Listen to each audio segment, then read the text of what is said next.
Hello students, so welcome to DBMS class. In the last videos, I discussed regarding the advantages of DBMS and implications of using today's DBMS systems, right? So in this video, we will see regarding the history of the databases. Okay, since today we are having the database management systems, right? So before the existence of these database systems, so what was the history, how these database systems have come into existence, so that we will see first. Okay, so earlier database systems applications were using the hierarchical and the network systems. The database systems earlier which were built, they were based on the models of hierarchical and the network model.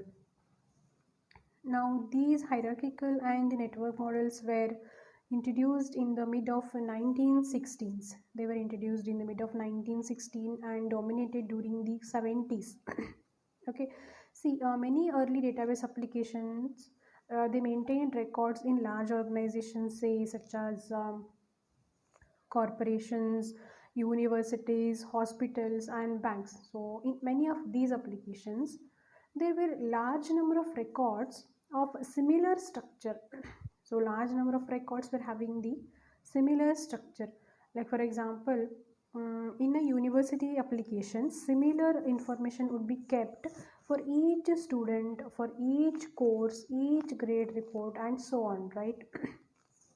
So there were also many types of records and many interrelationships among them. See, in a university database, if we consider as an example, similar information will be there. Each student, similar information in the sense for each and every student, we are going to store their IDs, store their names, store their previous college names, current college names in which they are studying, their grade reports, or say the course that they have taken. And each and every student, for each and every student, we are going to university people will maintain sorry university people will maintain the same data. Even for faculties also, each and every faculty, regarding each and every faculty, the same set of data will be maintained. And there will be the relationships, so interrelationships among them. So one of the main problems with these early database systems was the intermixing of conceptual relationships with the physical storage and placement of records on the disks. See, hence what happened, these systems did not provide the sufficient data abstraction, or even we can say a program data independent capabilities. So these systems were unable to distinguish the program data and the database datas, earlier file systems. Like for example, say for example, if we take the grade reports, the grade records of particular student, okay, that could be physically stored next to the student record, one student record next to be stored in the next after the another student's grade record. So although this provided very efficient access for the original queries and even the transactions that the database was designed to handle, it did not provide enough flexibility to access the records efficiently when new queries and transactions were identified. So in particular, new queries that required a different storage organization for efficient processing were quite difficult to implement efficiently. So it was also laborious to reorganize the database when changes were made to the application requirements. Okay, so any changes are made to the requirements. Earlier file systems were in which we used to store the data, they were unable to uh, do those changes also, and they were unable to provide the data abstraction and program independence. So another disadvantages of earlier systems was that they provided only programming interfaces. They provided only the programming interfaces. So this made it time consuming. and expensive to implement new queries and even the transactions. Okay, since new programs had to be written and they had to be tested, and then debugging has to be done if any errors are there. Okay, so most of these database systems were implemented on large and expensive mainframe computers starting actually in the mid of 1960s and continuing through the 1970s and 18s. So these early systems, which were based on the hierarchical and network systems, they were having shortcomings of they were unable to provide the sufficient abstraction of the data, in the sense they were unable to hide the particular data, and yes, there were an intermixing of the data, also conceptual relationships with respect to the physical storage and the storage of records on the disks, and they were unable to provide the data program and data independence capability. And they had interfaces, and they had the interfaces only with respect to programming languages. If any changes are need to be done, or any changes need to be done, then the complete program had to be written again and tested, and it has to be debugged. So these were the shortcomings of this early database applications. Now another type of databases we had, they were providing the data abstraction and application flexibility with the relational databases. So initial early databases were built upon the models of hierarchical. They were built upon the model of hierarchical and the network model. After that, then came into the existence of the relational models. Okay, see, relational databases were originally proposed to separate the physical storage of the data from its conceptual representation, to provide the mathematical foundation for data representation, as well as for the querying. Now the relational data model, these also introduced high level query languages. The relational data models introduced what? The high level query languages. So that provided an alternative programming language interface. So here, without using the any general purpose programming language, we were able to interact with the database, so making it much faster to write any new queries. Okay, then see, even these relational database management systems were initially targeted to the same applications as the earlier systems, means whatever applications we had developed in the earlier database systems. So even we were trying to implement, even using these relational databases, they were trying to implement the same applications. But as the requirements changed, as the requirements are changing, every day requirements change, right? As time passes, even the requirements changed, so hence there was a need for abstraction of the data security and program data independence. So those abstraction and the program data independence were much more improved in this relational databases compared to the earlier systems. Okay, they compared to the earlier systems. And the early experimental the relational systems were developed in the late 1970s, and commercial relational database management systems were introduced early in 1980s, were quite slow. So since they did not use a physical storage pointers or say record placements to access the related data records. So with the development of new storage and indexing techniques and better query processing and optimization modules, their performance also improved, and eventually relational databases also became the dominant type of database systems over the traditional database applications. Okay, so relational databases now exist on almost all types of computers, from small personal computers to large servers. So these are the widely used databases, because we can store the data here in the form of relation. So in this we can store a structured data, and the main disadvantages of early database systems, where the disadvantages were data abstraction and the program data independence. Those two were the major shortcomings of the previous databases, that is previous databases in the sense uh, hierarchical and the network models, right? And those two were overcome in this model, that is in the relational module. Now after these relational models, then came the existence of object oriented applications and need for the complex databases. See, um, the emergence of object oriented programming languages. See, initial programming languages were C. It was not object oriented, right? So the improvement of C came, that is C++, and then came the Java and whatever languages are existing today. Almost all these languages are the object oriented database languages, right? Object oriented languages.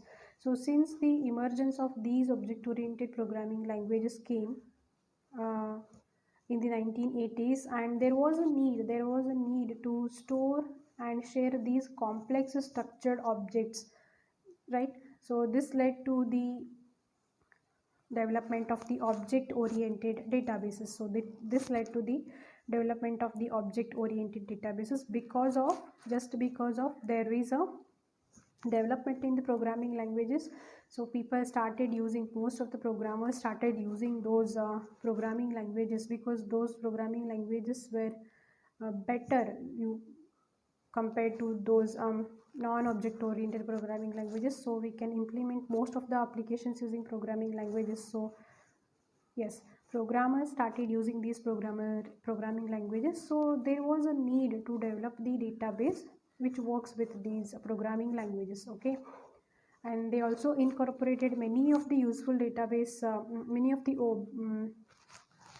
useful object-oriented paradigms, such as the abstract data types and encapsulation operations, or inheritance, and even the object entity. So however, the complexity of the model and the lack of an early standard contributed to their limited use. So they are now mainly used only in the specialized applications. So we can say in the field of engineering design, or multimedia publishing, and even the manufacturing systems.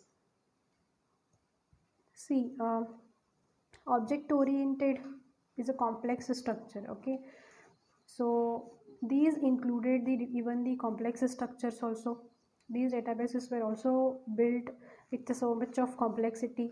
Model was complex, and even the standards were also limited, because if you want to develop anything with this, so it was quite difficult for most of us, and to understand how does it work and all. So that was also a quite difficult task for the normal programmers. Okay, so because of this so much of complexity compared to the relational databases, most of the people even today are not using these database the object oriented database applications. Only few of them you will use, such as who are working in specialized applications. So if they want to implement particularly the object related in data, then only they will use these type of databases. Or even for multimedia publishing and manufacturing systems, that too only limited people are using this. We can say limited in the sense the overall impact of these databases is still only 5%, and not only 5%, it is still less than the 5%. Means only less than 5% use programmers are using, only less than 5% programmers are using these object oriented databases, because of the complexity, because they were having so much of complexity associated with this, and many of programmers are unable to understand it. Okay, so this is regarding the object oriented applications and need for the more complex databases. Why? Because object oriented applications came into picture because the development of the object oriented languages, but there was a need to develop the database Even if the database is developed, it was having so much of complexity associated with this. So many of the programmers were not able to adopt to get adopted to this object oriented databases. Okay, so after this object oriented databases, next is interchanging data on the web for e-commerce using the XML. Today we all know we are interchanging data on the web. See, we use so many applications. Say we are using the Amazon, we are using the Flipkart, so many applications we are using, right? So all those applications are associated with the web. That is what they are doing, the e-commerce, electronic commerce, right? See, the World Wide Web, that is the www, provides a large network of the interconnected computers, right? So the users can create the documents using the web publishing languages, say such as HTML, that is hypertext markup language, and they can store these documents on the web servers where other users or say clients can access them where other users or clients can access them. Okay, so documents can be linked through hyperlinks. So multiple documents can be kept in a one website and they can be linked with each other by using hyperlinks, so which are the pointers to other documents. In the 1990s, electronic commerce emerged as a major application on the web. Why? Because most of the people started doing business online. Okay, so this quickly became apparent that part of the information on e-commerce website web pages were often dynamically extracted the data from the DBMSs. A variety of techniques were developed to allow the interchange of data on the web.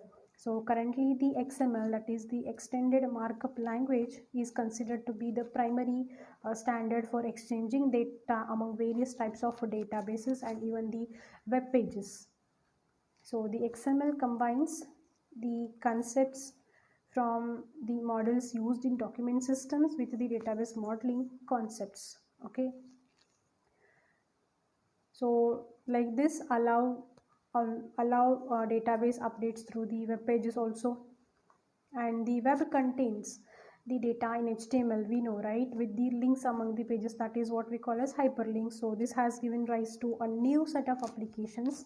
So that is what we are calling them as e-commerce businesses using the new standards like the XML. Even there are some of the scripting languages, PHP, JavaScript. So these are the different languages which are allowing us to generate the dynamic web pages that are particularly generated from the databases. Okay, so since because of the development of the e-commerce, that is the online businesses, so we need to do the changes with respect to databases. And yes, so because of this there exists these programming languages and the XML.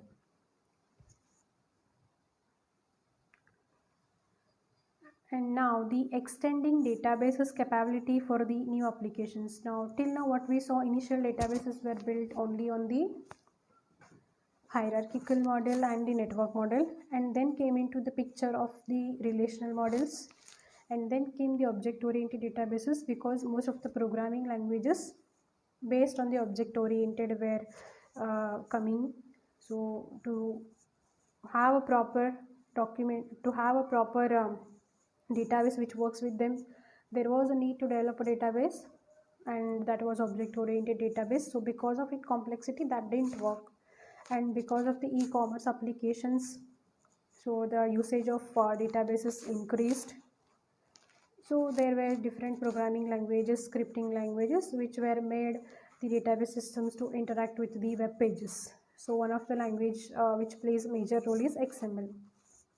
Yes, so since the database is having so much of applications, so we can extend even the capabilities of databases for the new applications. Okay, then because of since the need of the users are changing, so even the capabilities for the database also got added to the databases. Okay, that is the success of database systems in traditional applications. They encouraged even the developers of other types of applications to attempt to use them. Such applications traditionally use their own specialized file and data structures. The database systems now offer extensions. These database systems are offering the extensions to better support the specialized requirements of some of these applications, and those are nothing but we will see one by one. First thing is scientific applications.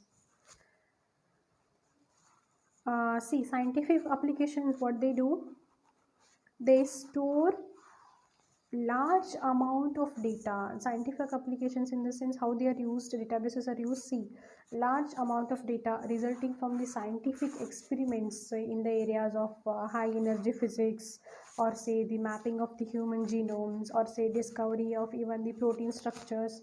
So today corona is going on, right? So many of the scientists are experimenting, many of the doctors are experimenting so many things, so every day data gets generated there.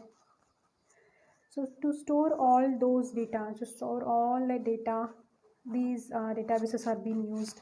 So I can say that the usage of database also got extended for the scientific applications. And then the image storage and the management.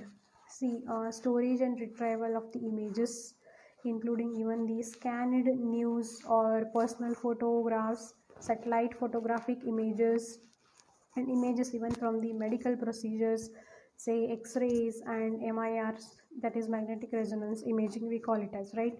So many images, even we are having the personal phones, even in our mobile phone also we are having the images, right?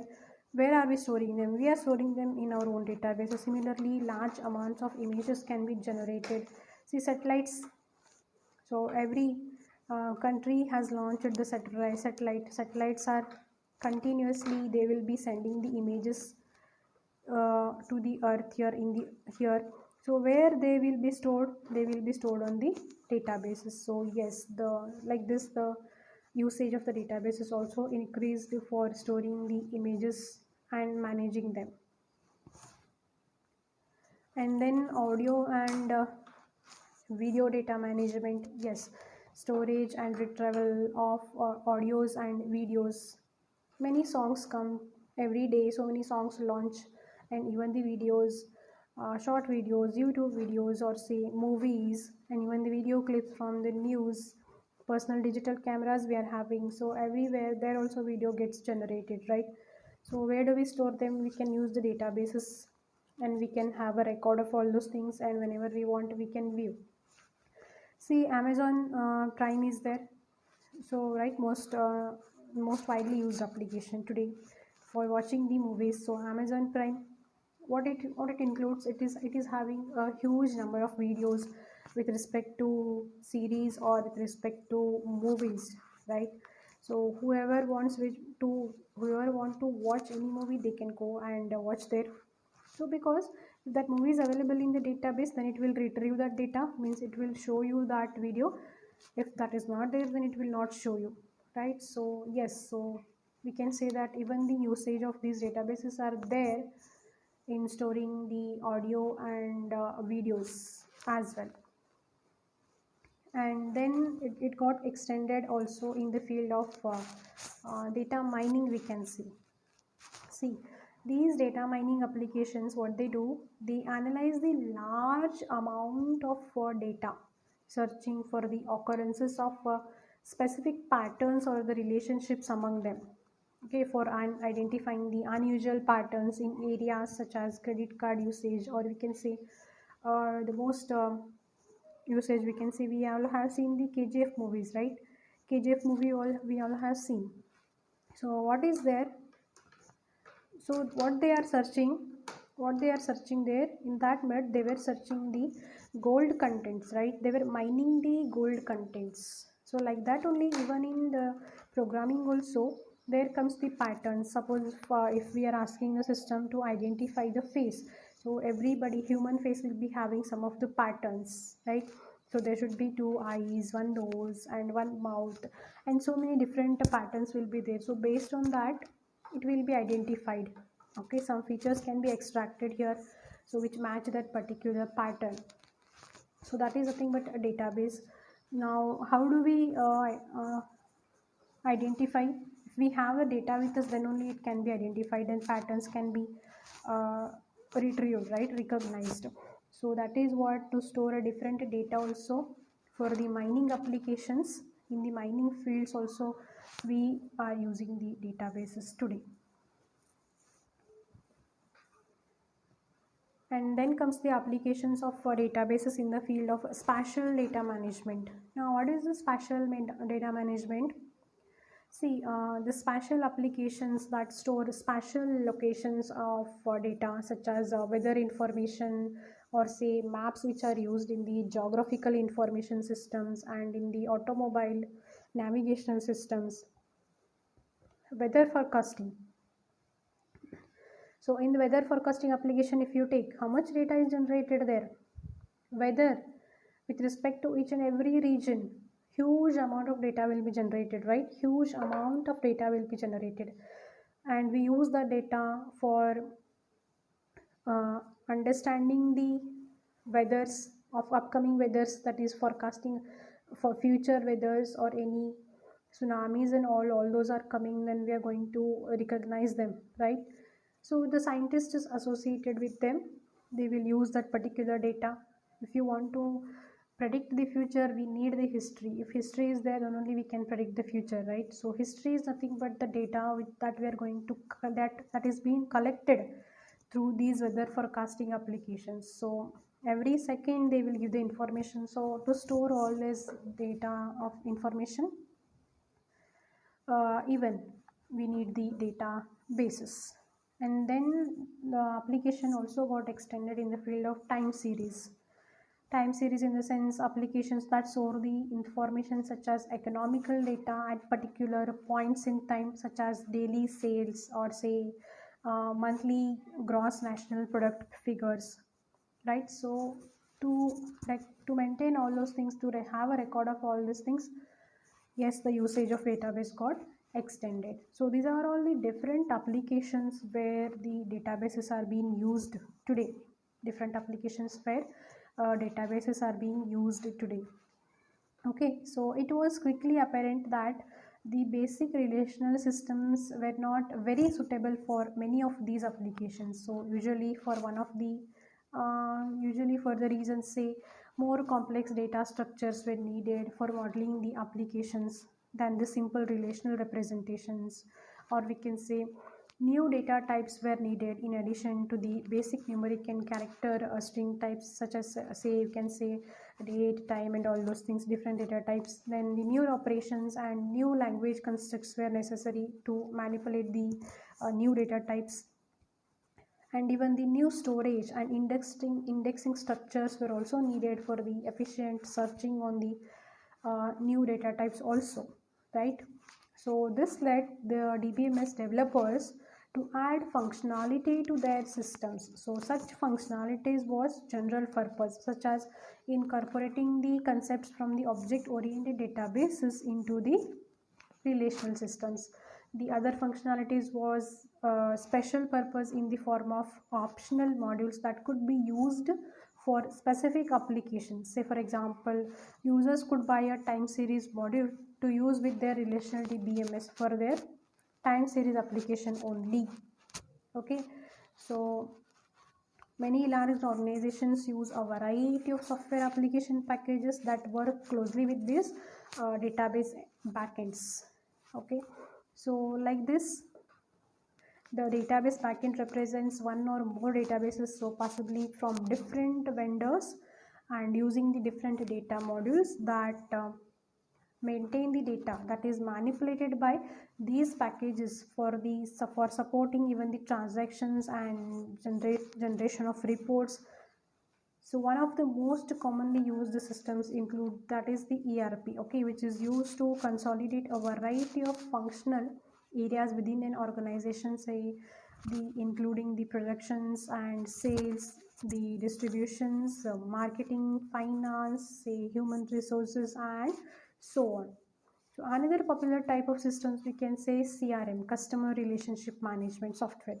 So that's spans orders processing as well as the marketing and customer support functions. So these applications are web enabled in that internal and external users are given a variety of web portal interfaces to interact with the backend databases. Okay, so this is regarding the history of the databases, how these databases have came. So initially we had the database models which were built on hierarchical data model and the network data model, and then came into the existence of the because of the evolving programming languages with respect to object oriented, there was a need to develop the object oriented databases and then the relational databases. And then because of these e-commerce marketing on the websites increased, online marketing, online websites got increased. So yes, there was a need to develop the databases, and there was a need to map those databases with the programming languages which were used to develop the websites and the web pages. Then came into the picture, that is the XML was widely used. And because we can use the database with the general purpose programming languages, the usage of databases also got increased. So just now we saw where all the databases are being used in scientific applications, for even storing the images and audios, the videos, for reminding purpose, for location data purpose. So even in the stock markets, everywhere databases are being used. Okay, so like this the database systems have got evolved.